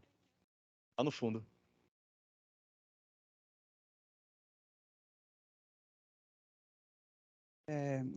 Como o Mercado Livre vê hoje a ascensão de concorrentes durante a pandemia, como, por exemplo, Amazon, AliExpress, a Shopee também foi outra aqui. Só que, assim, o Mercado Livre desses grupos era um dos mais tradicionais do Brasil. Como, por exemplo, a Amazon vem crescendo em ritmo acelerado no global, e como o Mercado Livre está se preparando para enfrentar agora tanto a Amazon quanto o mercado tradicional que está voltando agora com a volta ao normal. Essa é uma boa pergunta, porque concorrente a gente vai ter sempre, né? Então você precisa de concorrente também, porque senão você se afoga. Mas o que acontece? A gente tem alguns modelos, né? Então o que o Mercado Livre está colocando hoje, por exemplo, você tem por exemplo, a Amazon, né? Então a Amazon ela tem uma maneira mais tradicional e a Amazon o foco dela não é tanto a América Latina. Né? Então, quando você pega hoje a volumetria, a Amazon é uma gigante, né? Mas o foco dela não é tanto a América Latina, porque o Mercado Livre hoje tem um mercado muito forte na América Latina, a presença dela na América Latina. Então, meio que assim, o Mercado Livre não entra para fora da América, não sai para fora, né? Não sai da América Latina e a Amazon também não entra tanto. Então, isso em relação à Amazon, tá? O que a gente vê. Aí tem alguns muito fortes, né? Por exemplo, a Shopee é um deles, né? Que vem num modelo diferente, né? Com mais gamificado. E aí o que acontece? O que o Mercado Livre, né? Se pega muito, assim, né? É olhar exatamente o que a gente acredita no modelo e principalmente em infraestrutura, né? E você vir forte não significa que você está ganhando dinheiro. Tá? Então, vou dar um exemplo. O Mercado Livre ele não cobrava do vendedor, como os concorrentes também não cobravam essa parte logística. Então, o frete era grátis por conta, né, do Mercado Livre e também dos concorrentes. O que aconteceu? O Mercado Livre foi o primeiro a cobrar, porque não estava sendo rentável. O que aconteceu? Todos os outros começaram a cobrar, a não ser que esteja no momento de investimento, onde você tem investidores lá e você precisa, né, alavancar o produto. Outro ponto, a armazenagem, a mesma coisa. Então, acho que assim, o principal ponto é a empresa ela precisa ser rentável, né? Ela precisa retornar o que você investe, precisa dar lucro, né? Isso é importante. Mas é importante também que você, em paralelo, olhe, né, a experiência né, principalmente que você tenha a continuidade do negócio, tá? Mas é isso. Então, assim, a gente vê sempre, né? Então, a ameaça é sempre. Não só a marca, mas quando a gente olha também outros menores, né? Então, vou dar um exemplo. A gente tinha um vice-presidente nosso que cuidava de América Latina. Ele saiu agora e foi para uma empresa, uma startup, para fazer exatamente o que o Mercado Livre fazia. Então, não somente, né, você tem um problema da concorrência, né, com o serviço, mas você tem também né, a contratação, a saída de talentos. Isso faz parte. Acho que a gente tem que realmente focar aí naquilo que a gente acredita. Beleza? Mais alguma? Vai lá. Que a gente também vê um momento agora onde a gente saiu dessa questão da transformação das novidades, inovações que a pandemia trouxe, e agora a gente passa por um momento onde a gente não sabe se volta para o que a gente era ou se a gente continua o que foi começado agora. como que vocês têm conciliado esse mundo entre aproveitar as políticas que vocês criaram no início da pandemia e descartar aquelas que já não fazem tanto sentido? Boa. Essa daqui, o que acontece? O Mercado Livre, na verdade não o Mercado Livre, mas o comércio, né? Então o comércio eletrônico no Brasil ele ainda continua, né, em crescimento. Então quando você olha hoje, hoje não chega a 20% a quantidade de compras online. Então ainda você tem, né, você ainda tem uma oportunidade muito grande, né? E aí o que acontece? As pessoas, elas querem sair, né? Elas estão saindo, mas o que a gente está enxergando também é o seguinte: as pessoas estão indo mais, né, nas lojas físicas, mas elas, no final das contas, elas continuam comprando na loja online. Então muitas vezes elas vão na loja física para ter um contato com o produto, né? E depois ela vai numa loja online. Entendeu? Então, puta, eu quero comprar um tênis, principalmente roupa, né? Tênis, roupa. A pessoa, putz, será que vai servir o modelo? Vai numa loja, experimenta, pega o modelo, não sei o quê, e depois começa a pesquisar online, não é verdade? Então, isso também está acontecendo. Então, por isso que o Mercado Livre ele continua investindo, né? Então, quando a gente olha todo esse valor aí que eu comentei de 17 bilhões para esse ano, porque ela entende que realmente a logística ainda é um dos exemplos aqui de ajudar né, o consumidor a ter uma opção aí mais viável para ele, tá? E o Mercado Livre está colocando muito dinheiro também, não somente, né, no que a gente olha no mundo amarelo, que a gente falou aqui, mas no mundo azul, que é o mercado pago. Né? Então, hoje, se você entrar no mercado pago, você já tem criptomoeda. Vai ser essas vans que vocês estão vendo amarelo, vocês vão começar a ver vans azuis também, para começar a promover a fintech. E a ideia é criar um ecossistema, né, onde o mercado pago ajude, né, o Mercado Livre e vice-versa. Então, esse é o que a gente planeja para esse ano e para o próximo. Além do que eu já falei, né, de mercado. Então, isso é algo que a gente vê crescer muito. A gente tem uma operação aqui em Cajamar, fica do lado da Natura. Né? Essa operação ela tem 62 mil metros quadrados e ela basicamente trabalha com pão de açúcar. E não tem espaço. Não tem espaço para nada. E, assim, de tanto produto que tem lá dentro, tanto que gira, pra vocês terem uma ideia, a gente embarca de lá mais ou menos 120 mil pacotes por dia de uma operação. Então é bastante coisa e basicamente mercado, né? Então a gente tem mais tem mais uma planta agora que vai abrir em Barueri, que é para congelados e hortifruti, e tem mais uma planta que a gente vai abrir, esqueci o nome da cidade agora, daqui a pouco eu lembro, e essa outra também para item de supermercado, tá bom? Obrigado.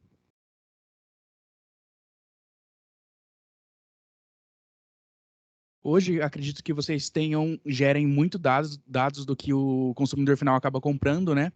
E ajudaria, inclusive, na logística, eu acho que vocês terem os próprios produtos, para não ter se necessário, você ter um fornecedor que leve até o centro de full ali e tudo mais. Vocês planejam hoje ter produtos próprios, por exemplo, já que vocês já sabem, conseguem prever a demanda de certos produtos?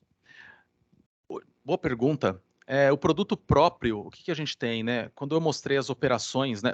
Assim, a gente não tem um Mercado Livre com a marca, né? A gente não tem produto com a marca Mercado Livre, igual, por exemplo, tem a Amazon, né? Mas o que a gente faz também, né? A gente tem três operações hoje, que os produtos que estão armazenados são produtos que o Mercado Livre compra. Né? Então a gente tem. Então a operação de extrema, por exemplo, que é uma que eu cuido, a operação de extrema, ela basicamente é de produtos comprados. Então, vou dar um exemplo, tá? Só para vocês terem uma ideia de grandiosidade. Semana retrasada, eu recebi um carro blindado com 13 mil iPhones. Pra vocês terem uma ideia. Então, assim, eu tenho lá mais ou menos umas 70, 80 mil televisões acima de 45 polegadas. Então, só para vocês terem uma ideia do tamanho do Mercado Livre, né?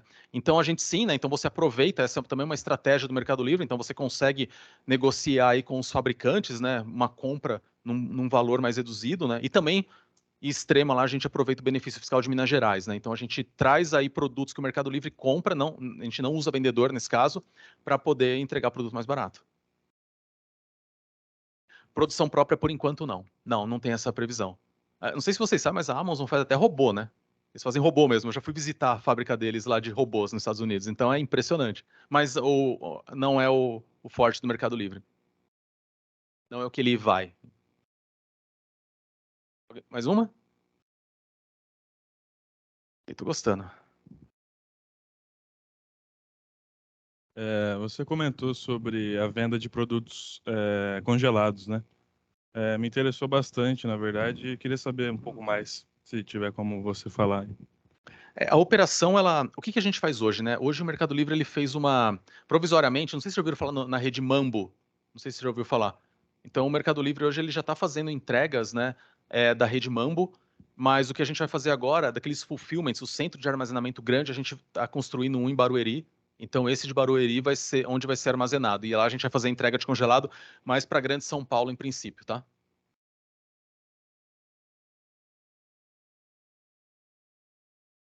Seria para qualquer produto ou só da Mango que eles Não, podem vender?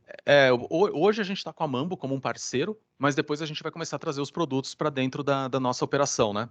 Ah, Tá bom? entendi. E aí de tudo, né? Aí de várias marcas, né? Entendi, Tá joia? valeu. Boa. Posso aqui na frente? Boa noite a todos. Se você fosse contratar alguém hoje para o seu time, o que você veria? Já dando dicas para os alunos aqui da nossa casa. Boa.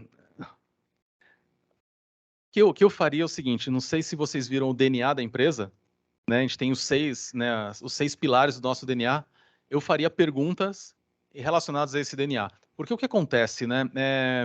A não ser algumas funções mais específicas de TI, por exemplo, onde você precisa, né, que a pessoa tenha tal conhecimento de tal linguagem de programação, ou sei lá, mas para uma operação, né, a gente precisa de uma pessoa que tenha, né, a gente chama de fit, né, que ela realmente se adapta com aquilo que a gente prega, né.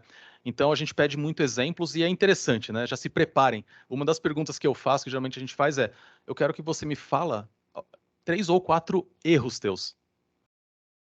Super bacana, né? Eu quero que você fale o erro. Quando que você errou?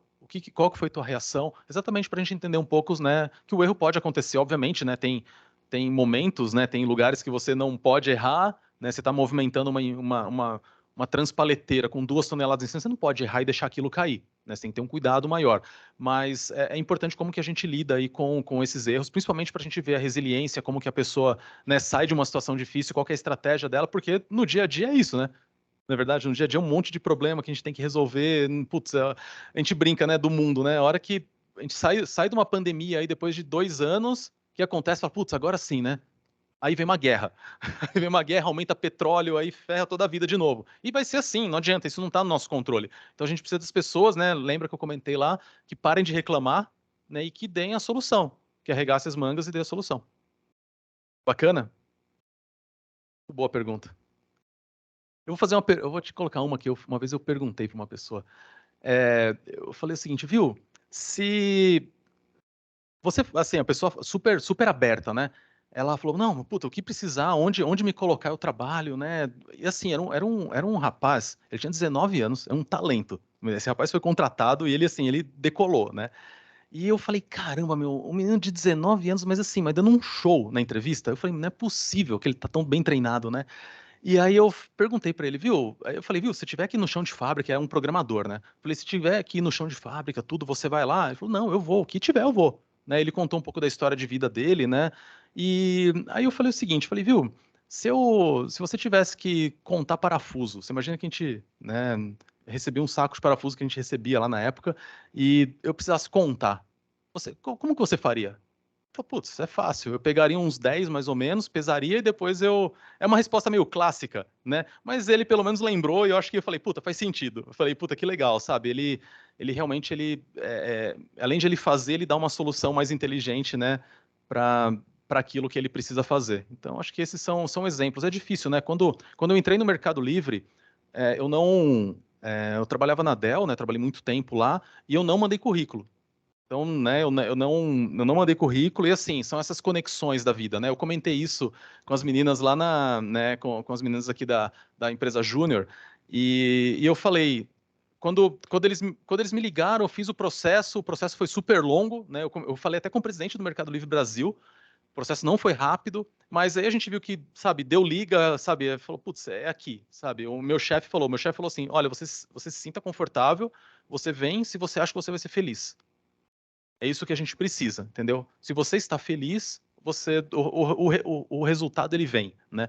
Mas o que eu queria colocar é o seguinte, né? Foi duas vezes que eu conversando lá com né, com um time onde eu trabalhava na Dell. Aí uma dessas pessoas da Dell que eu tive pouco contato saiu, foi ser gerente no Mercado Livre no Rio Grande, em Santa Catarina, e essa pessoa me indicou. Né? Então, esse é um outro exemplo, né? Quando a gente fala de criar as conexões, deixar, sabe, algo positivo, então isso é super importante também, e acho que é isso. Legal. Vamos lá. Considerando que a maior parte da operação do Mercado Livre fica no Brasil, né? Como que o Mercado Livre vê essa instabilidade econômica no país, né? A gasolina, a própria eleição, tudo mais, né? Como que esse ambiente externo aí, né? Considerando que a maior parte, 55% da operação é no Brasil, né? Essa pergunta, há um mês atrás, o Marcos Galperin, que é o presidente do Mercado Livre, o fundador, ele veio para o Brasil e fizeram essa pergunta para ele. Né? Exatamente essa pergunta. E aí ele respondeu o seguinte, ele falou, viu, sempre foi, né, igual gasolina, é mundial. Ele falou, mas olha, e vocês veem o tanto que o Brasil tá, né, tem de potencial, pode crescer. Ele falou, eu tenho o mesmo problema na Argentina e a Argentina não consegue crescer. É isso que ele fala. Então, ele falou, viu, a gente tem que acreditar mais. Eu acho que o brasileiro, a única coisa que ele colocou, o brasileiro precisa acreditar mais nele, né, e acreditar que realmente a gente consegue fazer. Né? Esse foi o único ponto que ele colocou. E isso vai acontecer, né? Então, gasolina não está no seu controle, como eu comentei, né? Então, aí obviamente tem questões políticas, que tem também em outros lugares, né? Mas, de novo, isso não tá muito na nossa mão, né? Legal? Eu queria saber, por exemplo, o Mercado Livre, se ele tem algum plano logístico para transporte internacional que facilitasse até mesmo o dropshipping de produtos importados. A gente chegou a entrar numa dessas, a gente chegou a trazer produtos, por exemplo, de fora do país, mas hoje a gente viu que não era uma área que o Mercado Livre vai focar. Então, várias coisas, tá? Então, o Mercado Livre, como eu falei, né, ele ainda tem a metodologia de uma startup. Então, você precisa testar, não deu certo, se não é o momento, você deixa para agora, depois você faz, ou você não faz mais.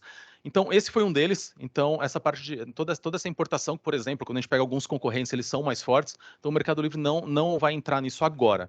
Tá? O Mercado Livre queria vender itens de farmácia. Também foi um que colocou no plano estratégico, mas foi adiado. O Mercado Livre queria ter armazenamento de carro. Então, você compra os carros e você vende, como se fosse um fulfillment de carro. Também foi postergado. Então, de novo, né, são coisas que a gente, né, sempre coloca lá na mesa para discussão e vê se realmente esse é o momento correto ou não. Mas o Mercado Livre chegou a ter o dropshipping, por exemplo, né, importado, né, cross-fronteiras, né, mas parou agora. Tá bom?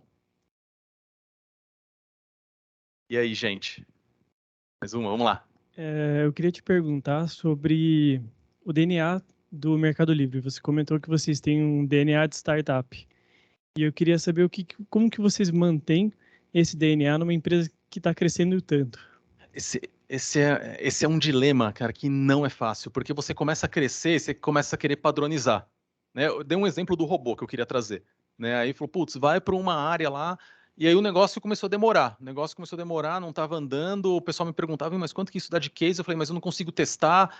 E aí, assim, acho que o que prevaleceu, né, a gente insistir, né, e desafiar, porque hoje, é uma startup 100%? Não é, né, você tem o valor que você gera, né, você tem diversas operações, de uma maneira ou outra você precisa, né, ter operações mais ou menos parecidas para serem previsíveis, né, e você saber exatamente o que fazer, né, quando você melhora uma, você poder melhorar outra também. Mas esse é um dilema que toda empresa tem, não tem jeito. O que a gente tenta muito lá é insistir, né? E acho que talvez o que muda, quanto maior você mais você tem que insistir para a tua ideia funcionar, né? Tá joia? Mas é isso. É 100% uma startup? Não é. Mas assim, no dia a dia mesmo a gente tem um ponto que a gente coloca, é muita liberdade. Mas muita mesmo. Muita. Por exemplo, o meu chefe, né? Eu falo com o meu chefe 2 vezes por dia, se eu falar, 4 ou 5 mensagens. Ponto. Do mais eu encontro ele em reuniões, mas mais nada. Então, assim, ele dá a liberdade, a gente, né, ele cobra o resultado. É isso que ele faz, né? Aí, se não der certo, aí ele fala a cada 2 minutos. Mas é isso. Me liga toda hora, mas é isso. Legal? Boa pergunta. Lá no fundo. Pessoal, vocês me avisam aí do horário, tá? Legal. Eu queria que você me explicasse de novo, que eu acabei me perdendo um pouco, essa parte do que você falou do CD, né, do centro de distribuições, e que tem esses menores espalhados pelas cidades. Por que que acontece, né? Na empresa que eu trabalho, a gente é revendedor, então a gente vende muito para uma empresa em si que vende para o Mercado Livre, né? Só que qual que é o problema que a gente está tendo? É essa entrega que a gente, tipo, manda justamente só no correio. Aí eu queria que você me explicasse novamente essa parte e se tem, por exemplo, uma outra área ou se está sendo desenvolvida uma outra área que eu consigo não me depender só do mercado do Correios, né, dos Correios. Se eu posso enviar para outro lugar, para o mercado envios mandar, assim. Sim, se você tem, acho que é o seguinte, se você já tem o produto na ferramenta, né, vocês conseguem, tem uma área lá que é exclusiva de vendedor, né, e deixa eu voltar aqui um slide rapidinho, só para te mostrar aqui.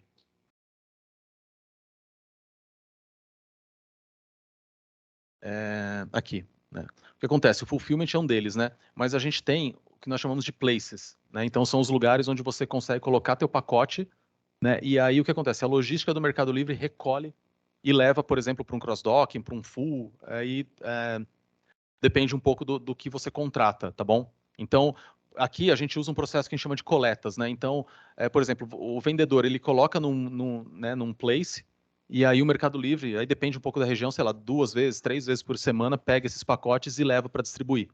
Entendeu? Aí depende um pouco, tudo depende, assim, é difícil porque depende do tamanho do produto, depende da quantidade, né? Tem vários dependes aí. Mas eu acho que o mais importante é entrar lá na ferramenta e tem a área de vendedores para ver o que, né? Depende da localização também, o que vale mais a pena, tá bom? Beleza, obrigado. Valeu.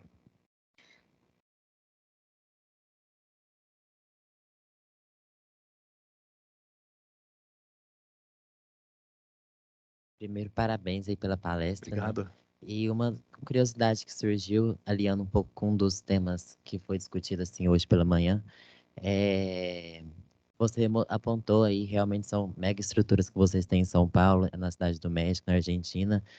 Tem toda a questão também das embalagens de vocês, da entrega. Vocês têm algum planejamento que alinha isso com alguma ideia de sustentabilidade? Tem sim. Vou dar um exemplo. Até 2023, todas as operações, a gente vai ter praticamente 100% de geração solar. Esse é um dos exemplos. Reciclagem, então todo resíduo ele é reciclado. Né? Todas as operações aí tem, né? Estação de tratamento, a gente reusa água. Então, assim, tem vários pontos sim que a gente usa de sustentabilidade. E um outro ponto, a gente tem um objetivo nosso de reduzir a quantidade de caixas. Isso é uma métrica que eu tenho. Então, a gente utiliza, né, as embalagens que são plásticos, mas são biodegradáveis, tá? Então, esse é um dos objetivos também, ao invés de usar papelão, que ele também, né, ele é caro e também tem um apelo, né, sustentável. Tá joia? Mas dei alguns exemplos, tá? Mas lá na operação, a gente tem, por exemplo, tem um sistema lá que a gente mede, né?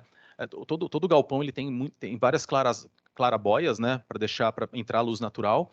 E, por exemplo, a gente tem uma automação lá, tem um sistema que ele vai variando a quantidade de luminárias que você liga conforme a luminosidade interna. Então, esse é um dos exemplos que a gente tem também para reduzir gasto com energia, porque é alto, né?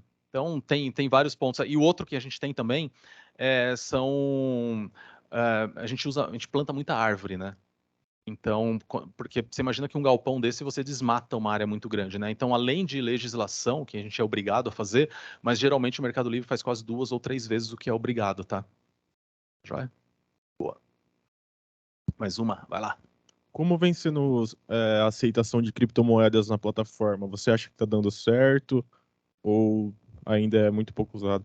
Ainda está no começo, então hoje são três criptos, né? Uma delas que é o Bitcoin mesmo, que vocês conhecem, tem mais 2, e o Mercado Livre vai lançar uma cripto agora, tá? Então, assim, ainda está no começo, a gente tem aí 1 milhão de usuários usando o cripto do Mercado Livre, ainda está bem embrionário, mas é algo que realmente a gente vai continuar, tá bom?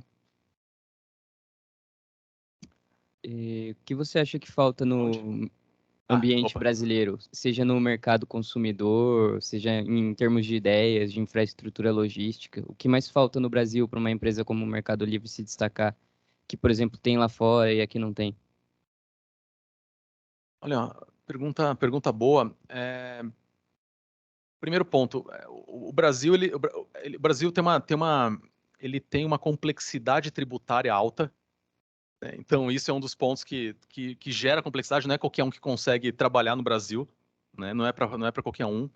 E infraestrutura, né? A gente está muito acostumado aqui com né, o que a gente tem perto, né? Mas quando a gente vai começar a entregar para muito longe, né, realmente a gente cai num problema de infra, né? Então a gente chegou a fazer parceria com o Ribeirinho, porque tem lugar na Amazônia que você não chega, não tem o que fazer, você tem que entregar de barco, né? Então acho que esse é um dos grandes desafios, né? Um país continental, né, é muito grande, né? Quando você olha hoje, eu não lembro agora a estatística, mas acho que era menos de 10% ou 13%, não lembro assim, da quantidade de rodovias que eram asfaltadas, né? Então, no Brasil. Então é muito baixo. Eu não lembro exatamente, mas era bem baixo o número, é perto de 10%. Então, esse é um dos grandes desafios. Por isso você precisa investir muito, né? Joia? Logística não é fácil. O brasileiro, uma coisa bacana assim, né? O brasileiro, um dos pontos que o Mercado Livre investe tanto no Brasil, o brasileiro, ele por si só ele é muito adaptável, né? Então ele tem muito de outras culturas também, né? A gente é enraizado com outras culturas, né? E então o que a gente vê é o seguinte, acho que a pandemia foi o grande empurrão, né? As pessoas tinham muito medo, né? Um outro ponto que tem também é a internet, né? Então, hoje, uma pesquisa que tem aí que 80% das pessoas que têm internet já fizeram pelo menos uma compra online, só que, né, você não tem internet para todos, né? Então, esse é o grande ponto aqui, que é o que eu comentei no começo lá, que é como que você democratiza isso, né? Como que você leva isso para todos, tá joia? Mas, assim, é super bacana que o brasileiro é muito criativo, né? Por bem e por mal, mas assim, é muito, sabe, ele aprende rápido. Acho que isso é super bacana do brasileiro. Bom, onde? Hoje o agronegócio Calma aí que eu não representa. tô vendo. Aqui. Aqui, boa. Hoje o agronegócio representa grande parte do PIB no Brasil. Vocês pretendem ter alguma área focada nelas? Por exemplo, venda de milho, soja, Não etc. que eu saiba, olha, né, pelo menos em reunião estratégica que a gente participa, não. Então o foco mesmo do Mercado Livre é continuar com o e-commerce e a fintech. Então esses são os principais aí. Ainda.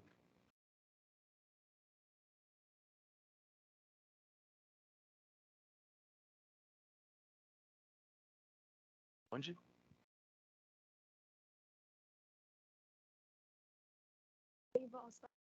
Seguinte, voz de fumante, mas... Depois do feriadão, né? Nossa, nem me fale. Então, seguinte, como que vocês lidam com as fraudes? Porque eu já ouvi muito falar, só que tem muita gente fala muito bem do Mercado Livre, tipo, meu pai é fãzaço, assim, cliente é, tipo, lendário, uns negócios assim, só que ele já também teve muita fraude. Vocês perdem muito dinheiro com isso? Como vocês recuperam? Como vocês lidam com isso? Qual a logística disso? Esse é um dos pontos do brasileiro, né? Que eu falei pro bem e pro mal, né? Mas não é só brasileiro, né? Todo lugar tem. Mas a gente tem de tudo, né? Então, assim, desde, por exemplo, né, do vendedor que trata direto com o comprador, é difícil, né? Então você usa a plataforma, mas você não sabe exatamente. O Mercado Livre não consegue olhar o produto, né? Esse produto não vai para o Mercado Livre para ele checar para ver se é idôneo ou não.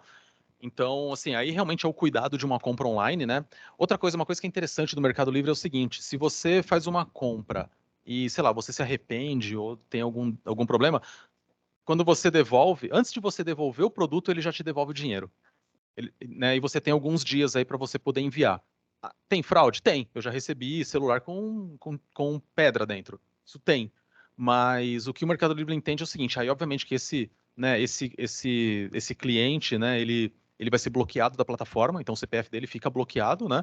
Fez uma vez. Né? Então, por exemplo, a não ser que ele crie outro CPF, né? Ele seja um fraudador maior, mas pelo menos ele é uma pessoa banida. Então, ele parte do princípio, né, que putz, a pessoa é confiável até que prove o contrário. E não, né, o que geralmente acontece, né, que você desconfia da pessoa sem você conhecer. Né? Então, esse é um dos pontos. Tem fraude? Tem bastante, não tem jeito. Né? Mas isso faz parte do negócio.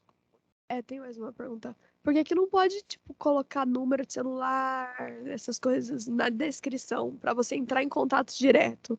É para você realmente fazer a compra só pelo Mercado Livre, não diretamente com o comprador? Olha, essa eu não sei te responder, não. O que é? Você não pode colocar, tipo, o teu contato na descrição. Quando você vende. Quando você vende. E aí?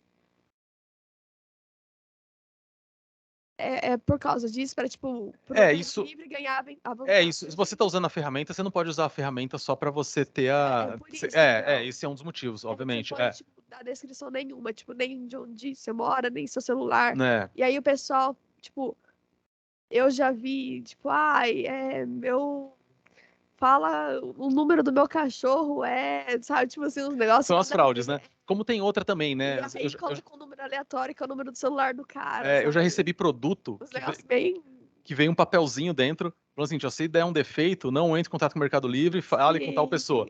Né? Por que isso? Porque se você relata um defeito, então dependendo da quantidade de defeitos, o vendedor ele é bloqueado, né? Então, mas aí de novo, né? É difícil. Não tem como lidar. É difícil, né?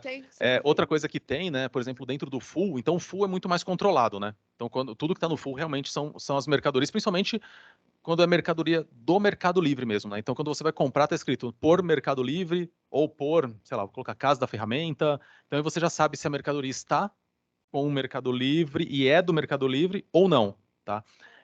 Tudo que é full, a mercadoria está com o Mercado Livre. Só que quando você olha embaixo na descrição, né, o vendedor ou escrito Mercado Livre, você sabe se é do Mercado Livre mesmo o produto ou não. Não sei se você entendeu.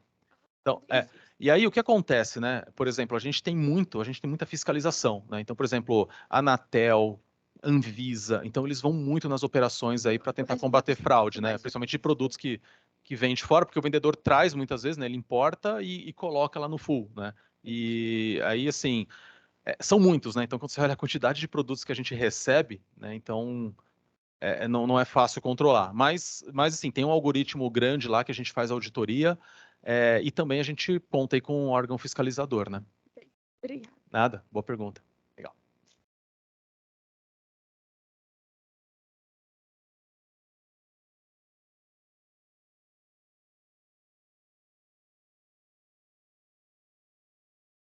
Uma dúvida relacionada à própria segurança, porque, como você informou, existem várias opções. A opção de ser o full e tudo mais, que fica com o próprio Mercado Livre, e tem as outras opções em que, se não fica, vai diretamente do vendedor para o cliente. O que o Mercado Livre faz para ter uma proteção? Porque, em si, pelo que eu entendi, não existe aquela verificação. Você não pode abrir o pacote, você não pode ver o que tem dentro do pacote. Então, o que você garante? O que faz a diferença de eu pegar diretamente com o vendedor ou diretamente com o full? Porque eu não vi segurança em nenhum dos dois, porque em ambos não pode ter a verificação do produto em si. Entendeu o que eu quis dizer? A dúvida minha, porque em si eu queria entender aonde parte a segurança, do tipo, eu tô comprando um produto muito caro, então eu quero a segurança. Então eu vou comprar no full porque realmente vem já diretamente do armazém do Mercado Livre, isso passa a segurança. Porém, não tem a segurança, porque você não pode verificar o produto. Você entendeu o que eu quis dizer? Você está falando de segurança para o comprador, né? Sim. Mas vamos lá, imagina que você compra um... Isso acontece, tá? Sei lá, você compra um celular e a hora que você abriu, o celular não está lá. O Mercado Livre te paga, ou ele te devolve o dinheiro, né? Geralmente ele te devolve o dinheiro e você pode comprar outro, entendeu? Ele te dá essa opção.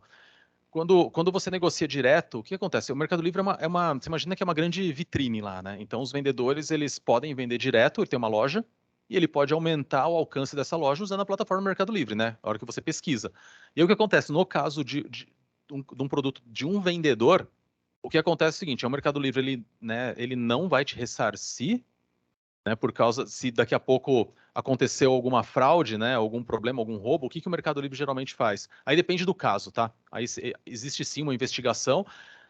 Em alguns casos pode ser que te reembolse, o outros, o que ele vai fazer? Ele vai entrar em contato com o vendedor, ou então ele vai te ressarcir e bloquear o vendedor. Então depende um pouco do caso, mas sim, sabe, você consegue. Eu compro pra caramba, assim, né?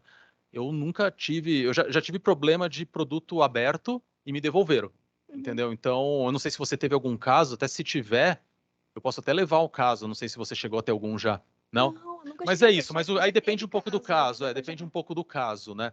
Por isso, mas assim, a partir do momento que você usa a plataforma tem uma responsabilidade sobre o produto, entendeu? Por mais que ele, às vezes, não passe pelo Mercado Livre, né? O cliente entrega direto via Correios, aí vai depender do caso. Aí você tem que entrar com uma reclamação e essa reclamação vai ser avaliada, tá bom? Certo. Quando é um full, por exemplo, ele te devolve na hora, sabe? Ele já te devolve o dinheiro. Sim, uma dúvida só. Por exemplo, você falou que o Mercado Livre é uma vitrine, certo? o Mercado Livre faz alguma avaliação dos clientes que ele deixa disponível para o seu vendedor final, tipo, para o seu consumidor final?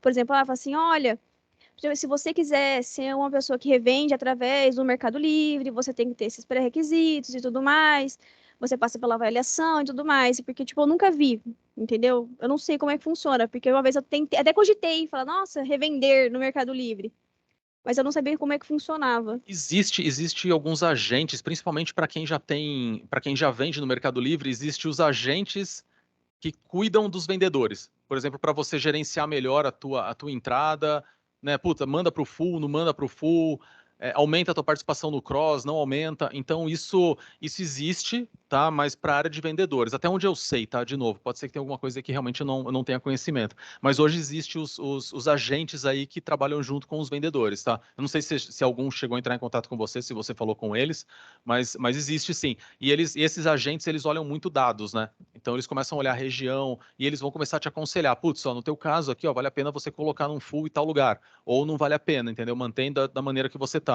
Então existe, eu não sei hoje a quantidade de agentes que tem, mas inclusive, tem pessoas que trabalham por fora, né? São pessoas independentes aí que trabalham fazendo esse tipo de aconselhamento. Então isso existe também, tá? Vamos, a galera tá animada para perguntar. Vamos lá. Eu queria que você falasse um pouco sobre os principais KPIs de negócio com o Mercado Livre. Legal. Você quer no Mercado Livre como um todo ou Mercado Envios, que é a parte logística? Como um todo mesmo. Como um todo, aí a gente olha muito penetração nossa. O que é penetração? Quanto que sai, né? O quanto que a gente usa um full, o quanto que a gente não usa, né? A gente usa, né, não tem como custo, então o custo da operação, rentabilidade da plataforma, rentabilidade de armazenagem, né? Aí tem vários indicadores aí de empresa, né? Quando a gente olha a logística, que eu acho que é bacana, que é um pouco diferente, eu vou dar um exemplo. A gente tem uma meta, a meta nossa, eu tenho que entregar com 99,5% de assertividade no prazo que tem que sair do full. Então, por exemplo, eu tenho 10 mil pacotes que precisam sair às 8 horas. Tá? Então, eu tenho que entregar com 99,5% dos pacotes que precisam instalar. Então, essa é uma métrica que é cobrada super forte. Tá? A outra, né, além de custo, a gente tem também qualidade. Né? Então, reclamação de cliente, velocidade de ação em cima de reclamação e produtividade. Então, produtividade para vocês terem uma ideia, né? A operação que eu cuido, a gente inaugurou ela no meio do ano passado. Então, é uma operação de 10 meses. A gente aumentou em 52% a produtividade nesse período, depois da rampa, depois que a gente fez a rampa, depois de 3 meses, 52%, e eu tenho que entregar mais 25% até o final do ano. Então, essa é uma meta comigo. Entendeu? Então, esse é um ponto para poder baixar custo, né? Beleza? Legal. KPI é um negócio super bacana, né? Porque isso é legal, né? Acho que você tocou num ponto bem importante aí, quando vocês estiverem aí, né, na gestão, você tem que se basear num KPI, é super importante, você precisa traçar bem a tua meta e você precisa acompanhar, né? Então, por isso que o KPI é tão importante, não tem jeito, né? Vamos lá? Chega? Mais? Todo mundo cansado já, né? 9 horas da noite, né? É isso? Beleza, gente. Vamos. Oi? Você é novo lá? Oi. Mas você sabe onde foi o ponto de virada dessa imagem no mercado, do Mercado Livre?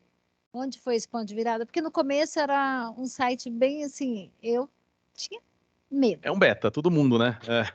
É isso daí. Onde foi esse ponto? De quando foi? O que foi decisivo fazer esse ponto de virada aí? Você sabe? Aí eu vou falar o que eu escuto bastante também, né? Porque foi antes de eu entrar no Mercado Livre, né? Mas eu acho que um dos grandes pontos aqui, além de trabalhar a ferramenta, mas foi o Mercado Envios, né?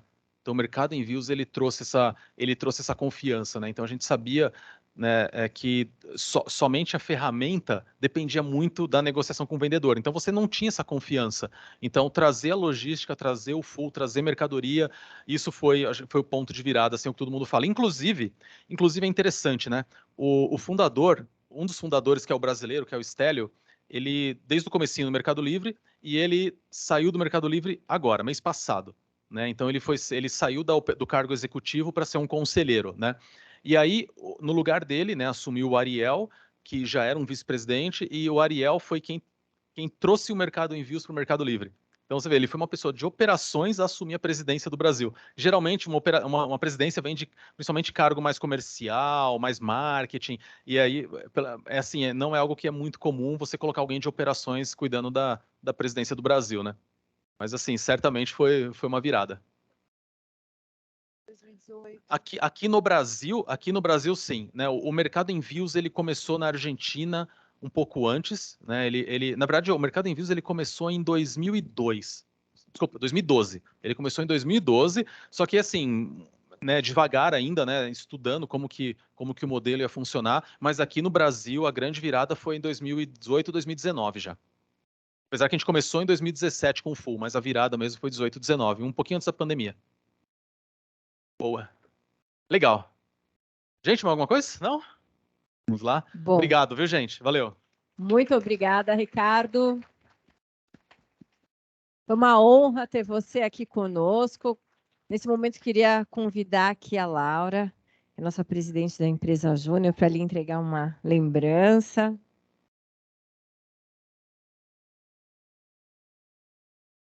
Espera aí que tem a foto. Não atrapalhar.